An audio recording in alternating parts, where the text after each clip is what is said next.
Welcome to TCS Plus, and we have the usual things. So, as usual, the audience will be muted during the talk, and if you have to ask a question, just unmute yourself and ask a question. Questions are really encouraged, so please stop the speaker if you have questions. And so today's operator is Clement Canon from Colombia. Hi. So I'm going to introduce the audience. We've got a group from NYU here. Hi. A group from East Carolina University, group of one. A group from Paris. We also have a group from Caltech, just here. A group from UC Berkeley and the Simons Institute. And the speaker, of course. Oh, and a newcomer from Purdue University. So just here. Hi. Thanks, Suma. So as usual, the next couple of speakers are Bernard Hoppler and Mark Beverman. So Bernard is for 2 weeks from now, and 4 weeks from now it's Mark Beverman. And today's speaker is Thomas Rothvoss from UW Seattle, and he's our first repeat speaker. So it's the first time around the talk was so good, so that he's here for a second time. So Thomas has done phenomenal work in bin packing, in extension complexity of polytopes. He received the Stock 2014 Best Paper Award for his determining the complexity of the extension complexity of the matching polytope. And today he's going to tell us about the constructive discrepancy minimization for convex sets. So Thomas, let's start. Wait. Hi. Can you hear me now? Yeah. Okay, good. Okay. Yeah. Thanks a lot for having me again. I hope that's a sign that the last talk was not too terrible. Okay. So let's get started. Okay. So today I wanted to talk about a very nice field in discrete math, which is called discrepancy theory. And the setting is usually as follows: you have some finite set system over some elements, let's say n elements, and now what you want to do is you want to color your elements either with red or blue, so that well, for every set you want to color roughly half of the elements red and roughly half of the elements blue. And the discrepancy of a coloring, it's the maximum difference of red and blue elements over all sets that you have in your set system.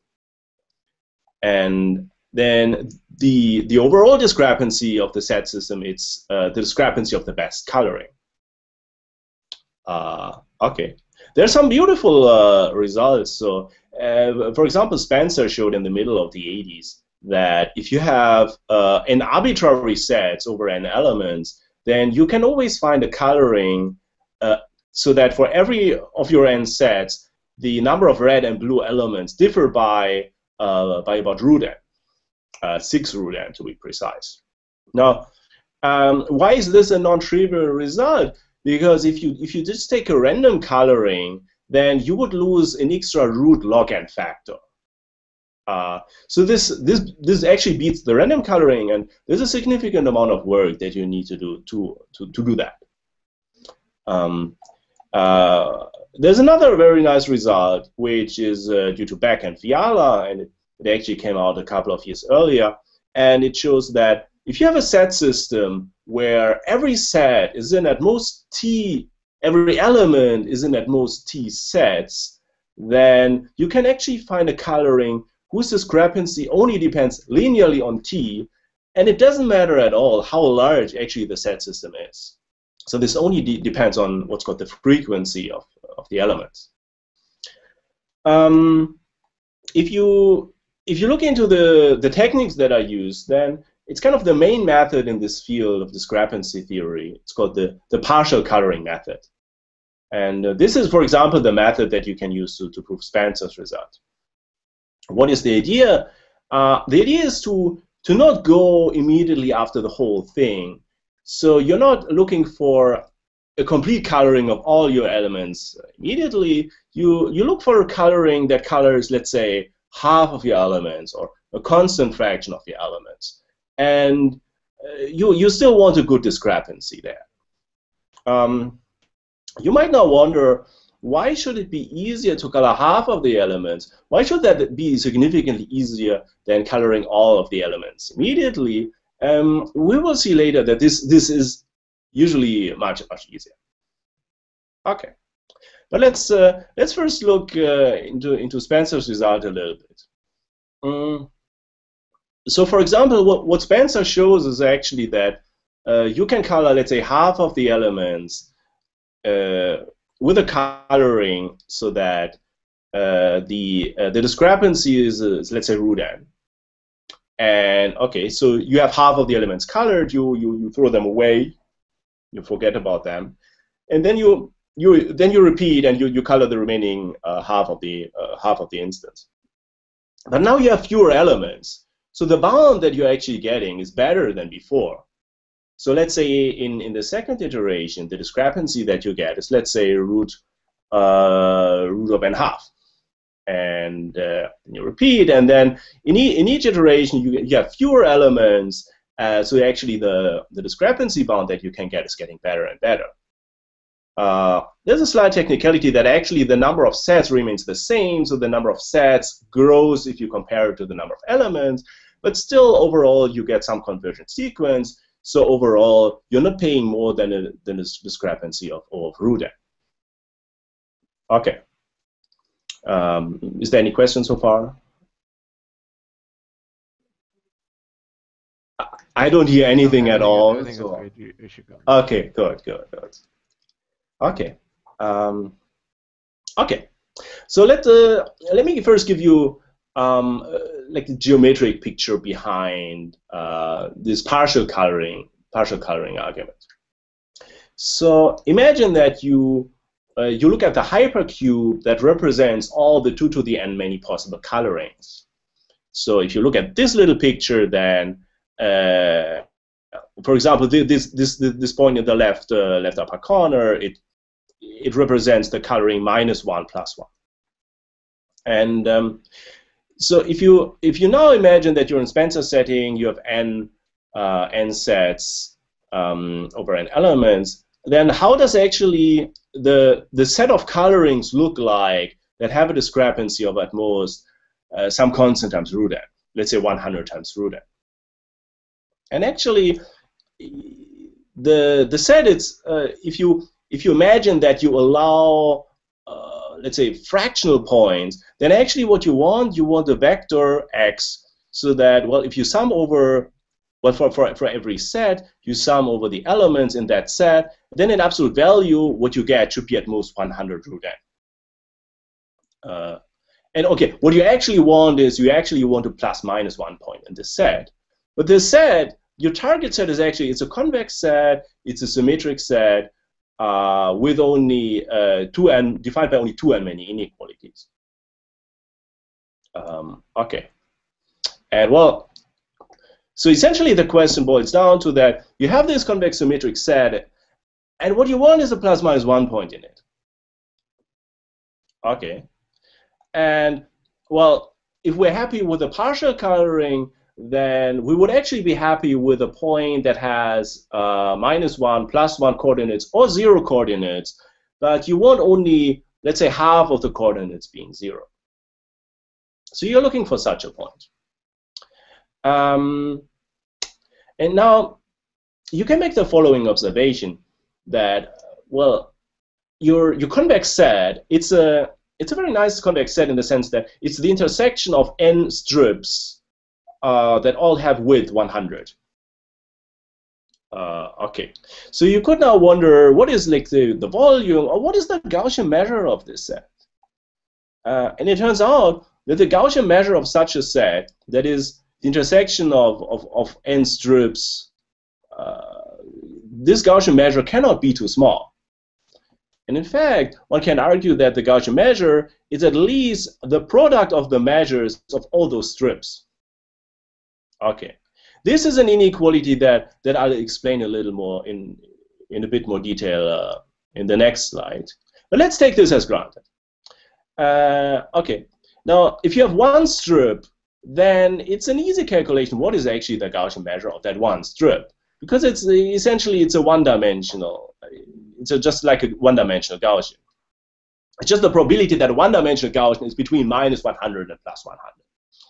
Okay, so you get some decent constant to the n. And now one can argue that, well, any convex set, any symmetric convex set that is that big, it will have such a partial coloring. So it will have a vector x with many ±1 coordinates and a bunch of 0 coordinates. Okay. Before I go a little bit into more detail of that kind of argument, let me just state explicitly that inequality that we have. So what we have just used is actually the inequality of Shidak or Shidak and Khatri. And what they proved is the following, that if you take a convex set K and you intersect it with a strip, then the Gaussian measure of the intersection is actually lower bounded by the product of the Gaussian measures of those individual sets.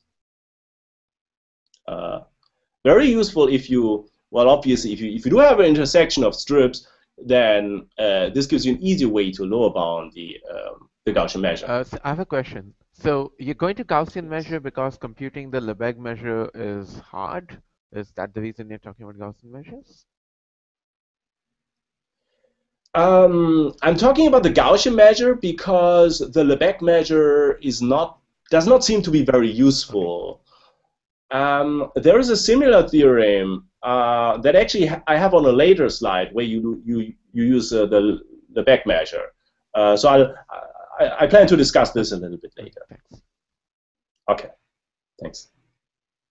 I think intuitively the reason is that the Gaussian measure is not far away from the origin.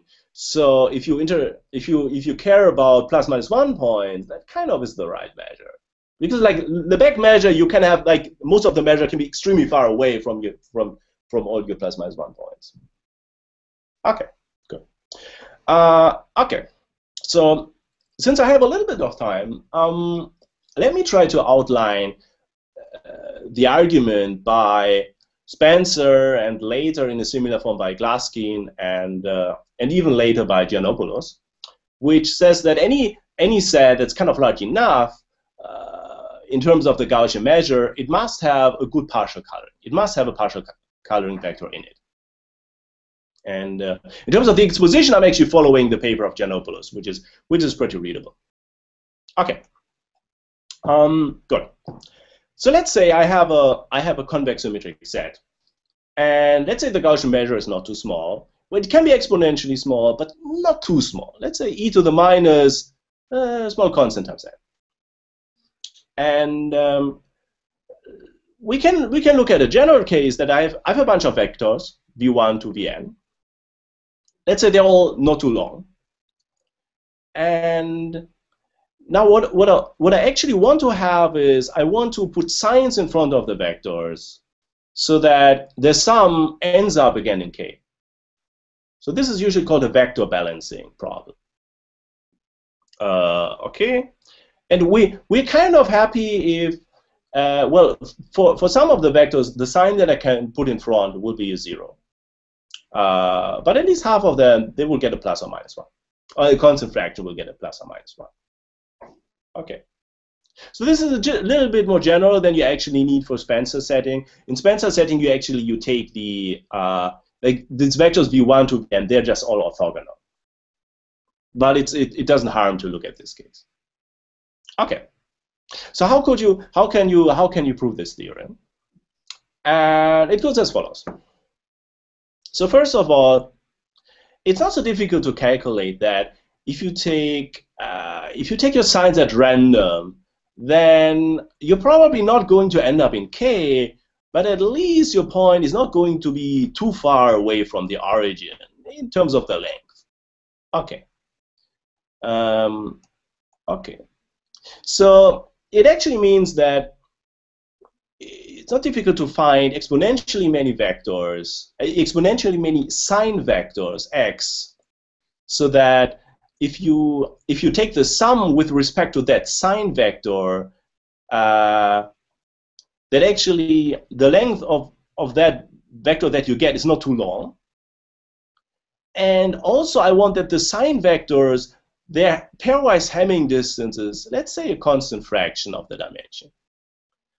I hope I didn't mess up the constants. I think you should be able to get this kind of constants. Okay, good. Now what do we do with all these exponentially many sign vectors that have a pairwise large Hamming distance? Well, you can look at the translates that you can get if you take those convex sets K and you shift them according to the vector that you get from the sign vector. Okay. Now what happens if you take a convex set and you shift it? What happens to the measure? Well, if you stare at the density function of the Gaussian, it's not difficult to see that actually the worst that could happen is that the measure goes down by essentially e to the minus the squared length of the vector that you use for shifting it. Okay. So now the assumption was that the Gaussian measure was kind of large to start with. Now we shifted a little bit, so the Gaussian measure is still not too small. It's still at least e to the minus some small constant times n. Okay, good. So this is if we look at one of the translates. Now let's look at those exponentially many translates that we get by not all of the sign vectors, but at least by those that have a pairwise large Hamming distance. When we have exponentially many translates, we have a lower bound on how large is the measure of each individual translate. And if you now do this, well, if you now do the math, then you see that actually the total measure, if you sum up all the measure of all the translates, you get a measure that's bigger than 1. Now the probabilist among you will say that, well, if the measure is bigger than 1, well, then obviously there must be some point that is covered more than once. Okay, so some of the translates will overlap, and let's just take 2 of them. So let's just take 2 of the sign vectors so that their corresponding translates overlap. And okay, so the sign vectors that we had, they have a large Hamming distance. So if I now take the difference between them, they're actually getting a vector with 0. Okay, sorry. I take the difference and I take half of it. If I take half of the difference of those 2 sign vectors, then I will actually get a vector with coordinates in 0, +1 or -1. And I will have a constant fraction of the entries that are not 0. And in particular, if you look at the vector that you get from this sign vector, that one will be in K. So this is precisely the partial coloring that we want to have. Good. Is there any questions so far? Okay. Good. So this was the classical kind of non-constructive argument. Spencer did it a little different. He talked in terms of the entropy, but at the end of the day, like all these 3 arguments, they were based on a counting argument. And you see that what we actually did is it's a pigeonhole principle with exponentially many pigeons and exponentially many pigeonholes. So there's no clear. Thomas? Yes. So this set X of vectors that you're constructing is just like a balls argument. So you just like cover the constant, the set around the expectation with some balls, and you can cover them with enough number of balls with that Hamming distance. Is that? Oh, yeah. Okay. I think you could just take like a random subset of the hypercube of size 2 to the n quarter or so. Okay. They will have a large pairwise distance. Okay. Yeah. Okay. Thanks.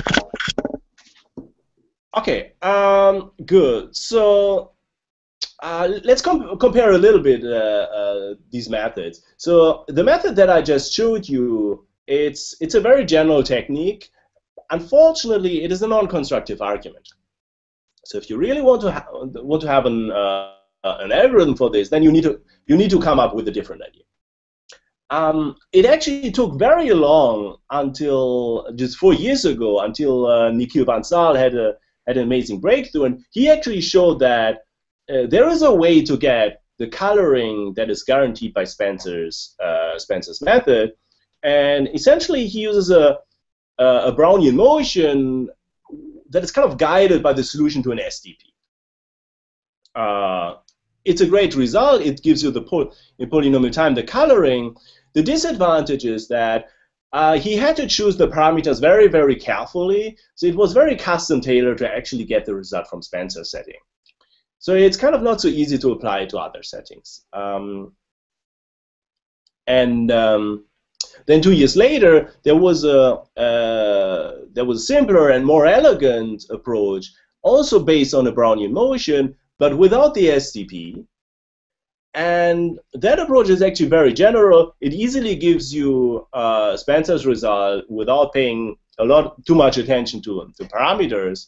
It's actually very general in the sense that if you have a polytope K, which is defined by unit normal vectors, and if you look at the right-hand side, the condition which they need is that if you sum up e to the minus the square of those right-hand sides, that should be a constant fraction of the dimension. So if you have this condition, then the Labit-Milka algorithm can give you in polynomial time a partial coloring. To be precise, the coloring would allow fractional entries instead of 0 entries. But you will have half of the entries either +1 or -1. Okay. You might wonder, where is this condition coming from? Essentially, if you look at the lemma of Sidak and Khatri, and you plug in this condition, then this actually tells you that the Gaussian measure of K will be large enough so that also the non-constructive arguments would apply. Modulo the technicality is that here lambda equals 0 is allowed, which would result in a measure 0 set. But that's only a technicality. Okay, good. So I have a question. So in the non-constructive argument, where did you use the symmetry of the convex body? When you showed that there exists a point, so in that half y1. Right, I did use it very clear. But if you take the difference, between two vectors, you want that half of the difference is in K. At that point, you actually use the symmetry. Okay. Okay. Good. Okay. Where was I? Right. So the question could be like, what else is to do? This is a very general method. For example, if you look at the first talk that I gave here on this program, I actually use particularly this method to give a better algorithm for bin packing. So for most applications, this is perfectly fine. But one might wonder, what if you have a convex set that is large, but it doesn't follow, the largeness does not follow from just applying Sidak-Khatri to all the strips independently. So in particular, what if you have a non-polyhedral convex set? Can you get the full result of Spencer, Glaskine, and Giannopoulos? Can you get the full result in polynomial time? And the main result that I'm going to talk about this is precisely that. So you can. Okay. Okay, so let me go through the main theorem. Okay. Again, we have some convex symmetric set, and let me move my head a little bit. So the measure of that symmetric convex set should be at least e to the minus some very small constant times n. And then the claim is that you can find a partial coloring y that is in the convex set intersected the hypercube, and a constant fraction of the coordinates of y will be either plus or minus 1. Okay, so in the picture you see this y star. So this is kind of the point that we want to find, given that k is large enough. And it turns out that both, actually the algorithm and the analysis are easier than the non-constructive ones. Okay, and here's the whole algorithm. You take a random Gaussian, x star. Okay, so k could have an exponentially small measure. So usually this vector wouldn't be in k, and it also wouldn't be in the hypercube. So you kind of need to correct for that. And what you can do is, in the second step, you compute that vector y star that is closest to x star.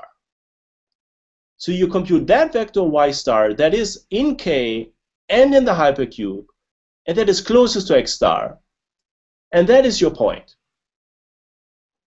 That's the whole algorithm. In some sense, we're looking at a kind of an extreme point of k intersected the hypercube. Okay. And now, I've got a very small question. Yes. For this, don't you need also k to be closed or something to be able to argue that that closest point exists?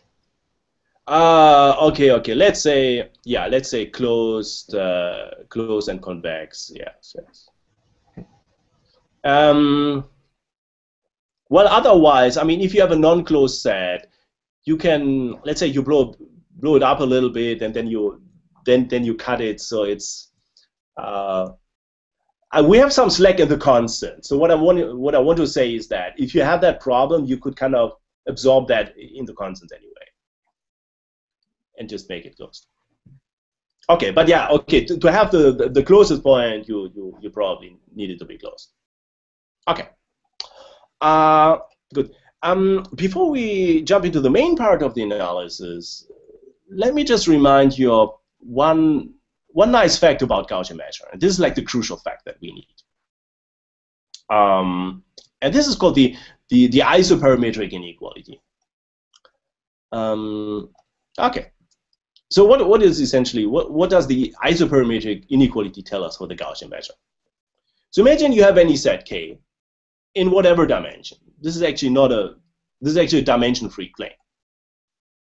Now, let's say you look at all the points that are within a distance capital delta from your original set. And with distance, I mean the Euclidean distance. And how does actually the Gaussian measure change if you let this delta grow? And here's the claim, that if you have a set which has almost no measure, let's say you have a set with measure e to the minus small delta n, then how large do you need to choose that distance so that the measure is almost everything? So that it's 1 minus e to the minus delta n. Okay. So again, we have a very small set with a very small measure. Now we want to allow some extra distance so that the set covers almost all of the Gaussian measure. And the Gaussian isoparametric inequality tells you that for those kind of questions, the worst case is actually a half space. So essentially, it boils down to look at the one-dimensional case. So you have an interval from minus infinity to some point, so that the measure is e to the minus delta n. And now you wonder, by how much do you need to shift that one point until your interval has measure 1 minus e to the minus delta n? So by how much do you need to shift the interval boundary so that the measure grows from almost nothing to almost everything? And if you again you stare at the density and you do one-line calculation, then you get that the distance that you need to choose is essentially root n, and the constant actually it will get smaller if the constant delta that you had is smaller. Okay, So if you imagine that that delta was a very, very small constant, then what we get is a very, very small constant times root n. Okay. Good. So this is the main technical part that will be used in our analysis. Okay. And here's the main analysis. Okay, so this is going to be the analysis of the whole algorithm, and it fits on one slide, which is kind of neat. Okay, good. So what did we have? We had this symmetric convex set K, and we took a random Gaussian point x star, and we computed the closest point y star to x star. And by the way, what I haven't said is that this is something you can do in polynomial time. It's a convex optimization problem. Good. So first of all, what is actually the distance of x star to y star? And I claim that this is at least going to be some fixed constant times the root n. Well, why? Because already the distance of a random Gaussian to the hypercube will be at least a fixed constant times root n. Because if you just look at a one-dimensional case, then the probability that the one-dimensional Gaussian is at least, let's say, 2, it's some kind of constant. It's some constant. So okay, so you can easily get this. And this is actually with very high probability. Okay. Now, on the other hand, what we just got from the isoparametric inequality from the last slide is the following insight. If you have any set that has a large enough Gaussian measure, let's say e to the minus some very small constant times n, then actually a random Gaussian point would be very close to it. So in particular, it would be very unlikely that the distance of a random Gaussian point to such a large set Q would be as large as, let's say, a fifth times root n. Okay. In other words, if you look at the picture, then what we get is that if you can cook up a large enough Gaussian set with a large enough Gaussian measure, x star is going to be close to it. And we want to go to some kind of contradiction. Okay. Okay. Now, how did we actually compute this this distance from x star to y star? And then, well, I said already that this is actually a convex optimization problem, where you minimize over all the y's, you minimize the distance to x star, and your constraints are that y should be in that set k, and for each of the coordinates, the value of y should be between -1 and +1. Okay. But now, it's a fundamental fact of convex optimization that if you look at the optimum for some convex optimization problem, then you can actually throw away all the constraints that were not tight. You throw away the constraints that were not tight, and you're not changing the optimum value. So, in other words, I could just say instead, let's optimize over only those constraints that are tight for the optimum. And that's the same value. So essentially what we're doing is we're taking the closest point to x star, but now we're optimizing over the intersection of k with all the strips that we get from the tight constraints. Okay.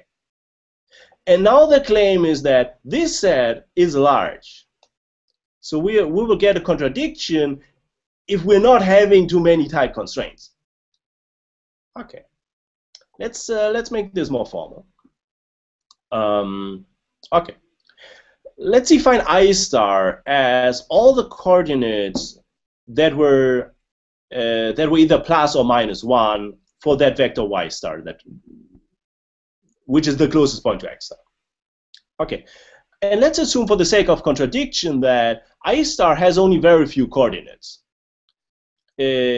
If I star is large, it actually means that we found a partial coloring with many coordinates plus or -1, then we're done. Okay, so this is the case that we want to bring to a contradiction. Okay, good. So formally, let's look at K of I star, and let that be K intersected with all the strips that we get from the tight constraints for that optimum Y star. So it's actually this dark blue set, and I hope you guys can see this on the screen. Okay. Now what I claim is that the Gaussian measure of this set Ki star, it's still quite large. And let's see why. And again, we want to lower bound the Gaussian measure using the lemma of Shidaka and Khatri. And so we just want to use that, okay, K of I star, well, how did we get it? We took the set K, and then we intersected it with only epsilon and many strips. So, if move again my head, then, so the lower bound on the Gaussian measure that we get is the product of the Gaussian measure of K times the product of the Gaussian measure of all the strips. Well, for one strip, we know the Gaussian measure, and we have only epsilon n of them, so we can get a lower bound, and this is, again, e to the minus a very small constant times n. Okay. You know, the only thing that we need is that, well, we plug this into the isoparametric inequality, and then we get the result that actually the distance of x star to this body K of I star, this is the same distance as the distance between x star and y star. So the probability that this distance is less than 1/5 is actually extremely small. It's exponentially small. Okay. In other words, we kind of proved now that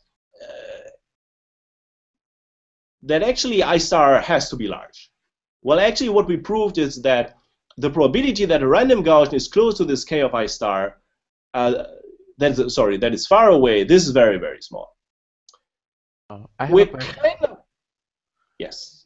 So about this key observation, so you said, okay, for convex optimization, if some constraint is not tight, you can throw away that constraint and the optimal value remains the same. Do optimal points also remain optimal points? That's not required. Like well, the old optimum is also an optimum now. In principle, okay, it could be that you have more optimum points, okay, but it doesn't matter. Okay. But you're using the fact that the old optimum is still an optimum here, right? Because I think I'm only using that the value actually doesn't change. But since the old optimum is still an optimum, yeah. Okay, good. Okay, so let's. I have a question. Yes. I have a question. So, in your observation, so this is not algorithmic, right? Because you have to run that convex optimization program to figure out what the tight constraints are, right? You cannot know them in advance without running your optimization program. Well, you run the optimization, and then you find the vector y star, and with high probability that point y star will have many points plus minus 1. Essentially, what we're doing here is a proof by contradiction. So you don't need to build that in your algorithm. I see. Okay. That's a matter of the analysis. Okay. Good. Okay. There's one technicality here that might be easy to miss. Let's again look at this. So what we actually showed is that if you take x star at random, then the probability that you're far from K of I star, this is very small if I star has few indices. The problem here is that actually this is not the way how we picked I star, because actually I star depends on K star. But this can be fixed. And the argument is that we have enough concentration that we can just take the union bound over all index sets I that have less than epsilon and many indices, And we can actually just argue that a random Gaussian will be close to all of those sets Ki that you can get this way. And then we're done. Okay. And that actually finishes the analysis of my algorithm. And if there's no question, then I do have a couple of, let's say, open questions, possible extensions that I would like to talk about in the remaining time that I have. Okay, good. So one might think that, well, now we have constructive algorithms. We have polynomial time algorithms for all of those kind of pigeonhole principles. That is actually not true. There are still major open problems where nobody has an idea how to find an object where we know it is there. And let me start with a very nice theorem of a Polish mathematician, Banachik. And he actually proved the following theorem now, 14 years more ago. Okay, so let's take a convex body K. In this case, it doesn't actually need to be. So the Gaussian measure is at least 1/2. So this is actually much larger than the Gaussian, than the bodies that we were talking about. So he needs a stronger assumption. A body would measure 1/2. And now again, you take some vectors v1 to vn that you want to balance. And again, the vectors shouldn't be too long. Length 1/5 is okay. But now what he proves is that you can actually balance the vectors so that they end up in the set. And what is important is that his theorem guarantees a full coloring. It's like all the stuff that we have seen so far, it only gives you a partial coloring. And this theorem, it gives you a one-shot argument to get a full coloring. Okay. And the point is that this argument is still non-constructive. And I want to show you parts of the argument. I'll show you the clean part. And then you will probably see, like, where's the problem? Why is this non-constructive? Okay. Okay. So let's imagine we would try to prove this theorem by induction. What would you do? You would say, okay, I have n vectors. So how do I need to balance the vectors 2 to n so that I can find a proper sign for the first vector? Okay. So where is actually the set where I want that the balanced last n-1 vectors end up? And well, they should end up in this set. So you want that the sum of the last n-1 vectors, they should either end up in k minus v1, then I could just take the sign +1 for the first vector, or the sum should end up in k plus v1, then I just would put a -1 as the sign for v1. Okay, good.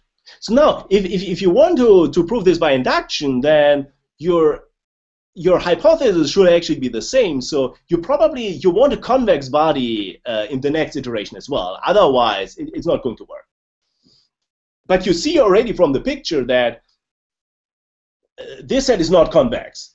The union of k minus v1 and k plus v1 is not convex in general.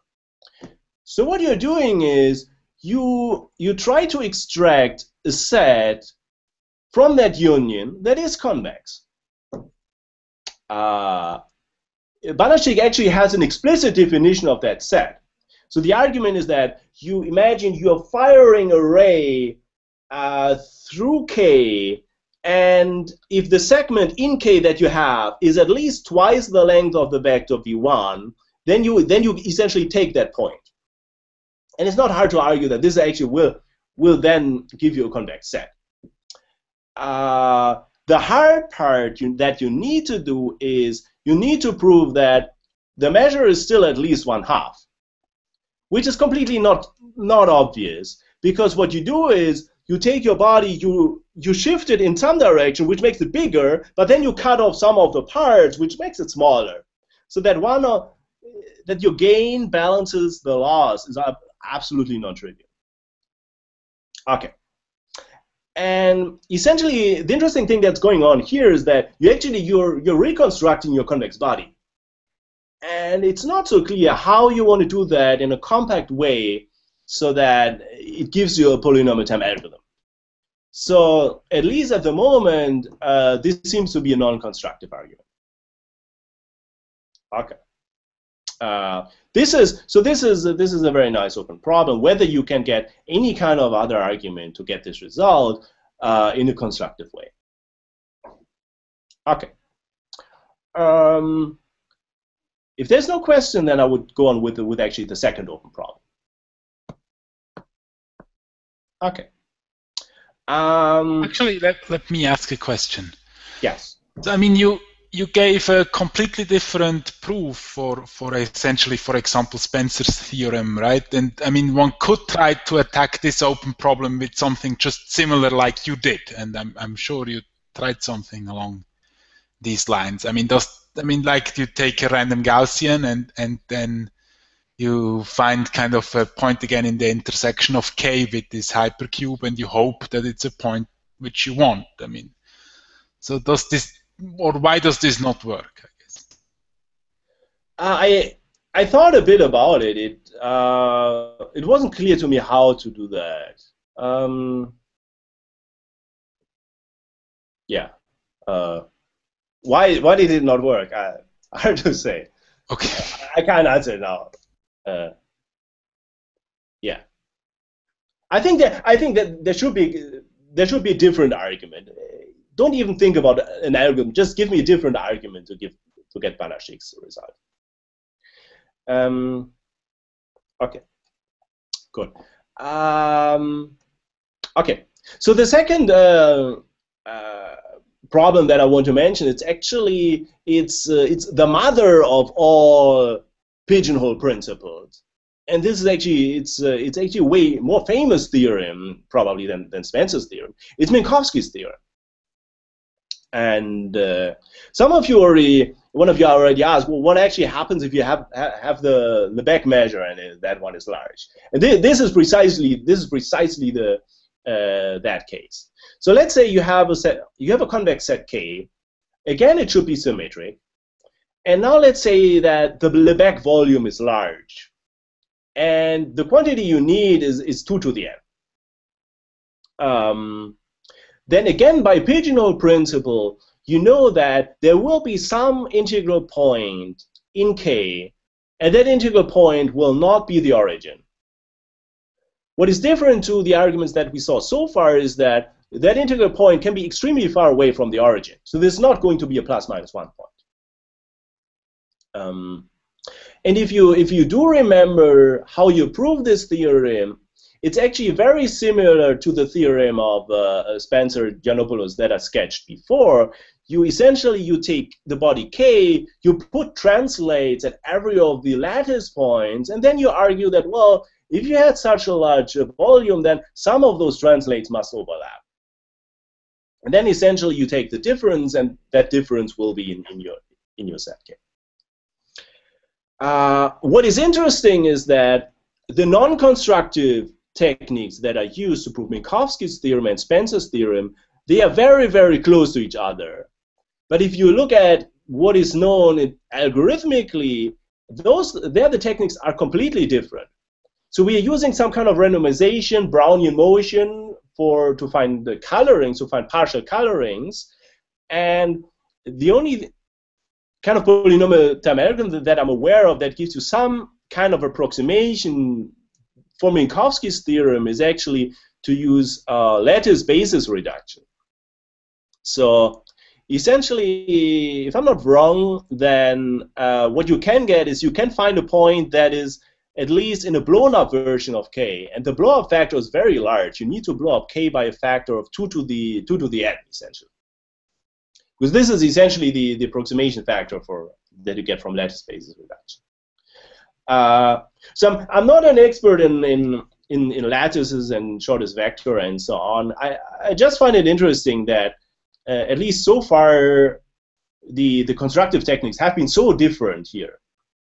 So is any of those Brownian motion techniques maybe also useful to get any kind of result from Minkowski's theorem? Okay, it's a big question. I have a question. So the problem is when for Minkowski's theorem is when K is really skinny, like Yes, the yes, convex one. yes, yes. Okay. Okay. Finally, there is my third open problem is the last one, and I'm actually just stating this because it's one of my favorite open problems. This is actually this is called the Beck-Fiala setting, that you have a set system, and I tell you that every element is in at most t sets. So I mentioned that earlier. Actually, what is known is there are some bounds known, so you can use some kind of linear programming argument, and then you can show a discrepancy of 2t. If you work a little bit, I think you can get 2t minus 1, 2t minus 2, something like this.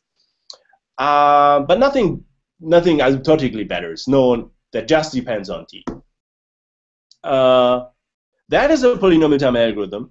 What also is a polynomial time algorithm is you can also use these partial coloring methods, and then, well, you can always find a partial coloring with a root t discrepancy, but you need to run this log n times, and these times your error does not converge, so you really need to pay root t times log n if you use the partial coloring method. And now, what's kind of interesting is that Banachik, in that case, gives you something a little bit better. You can actually use Banachik's theorem to prove a discrepancy of root t times root log n. And essentially, where does the root log n term come from? It comes from the fact that, well, you take a hypercube, and the length of the hypercube edges are root log n. Then your hypercube will have a Gaussian measure of 1/2. And then you can apply the Banachik's theorem. But actually, the conjectured bound is that the real discrepancy should never be bigger than O of root t. But there hasn't been that much progress on this. So, yeah. So that's essentially what I wanted to talk about today. So thank you for listening. Thank you, Thomas.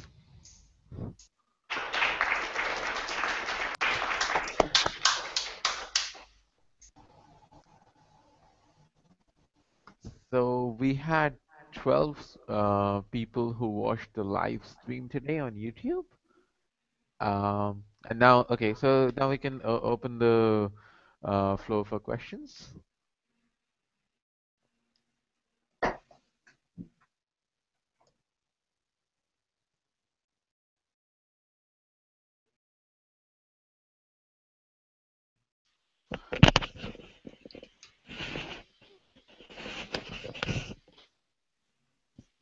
Actually, I've got a small question. It's more related to the technique. So basically, in the algorithm, you use Gaussian measure and basically a projection according to the L2 norm. Do you think that varying either of the two would work, or is there something specific about that choice?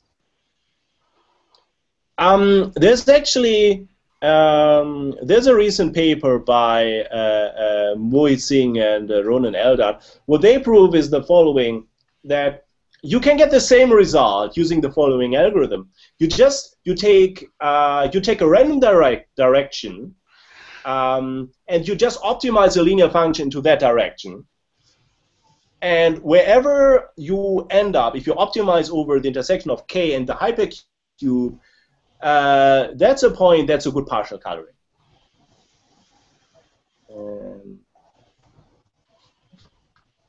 So it is a little bit robust. One can do things differently and actually get essentially the same results. Yeah. Thanks.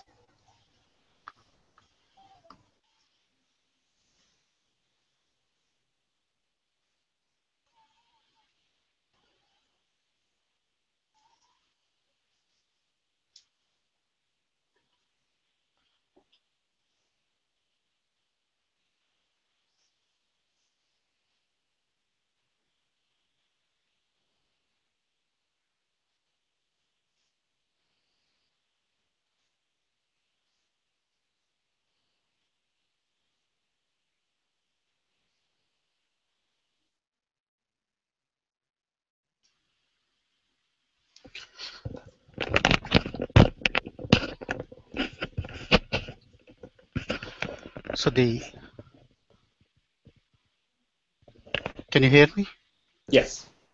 The 2T constructive bound, that is actually gotten by elementary algorithms, right? The elementary combinatorics. Yes. Okay.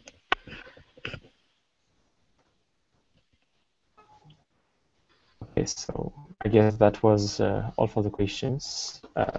I'm gonna stop the broadcasting now, and people that want can stay a little bit longer to chat if they want. Thanks.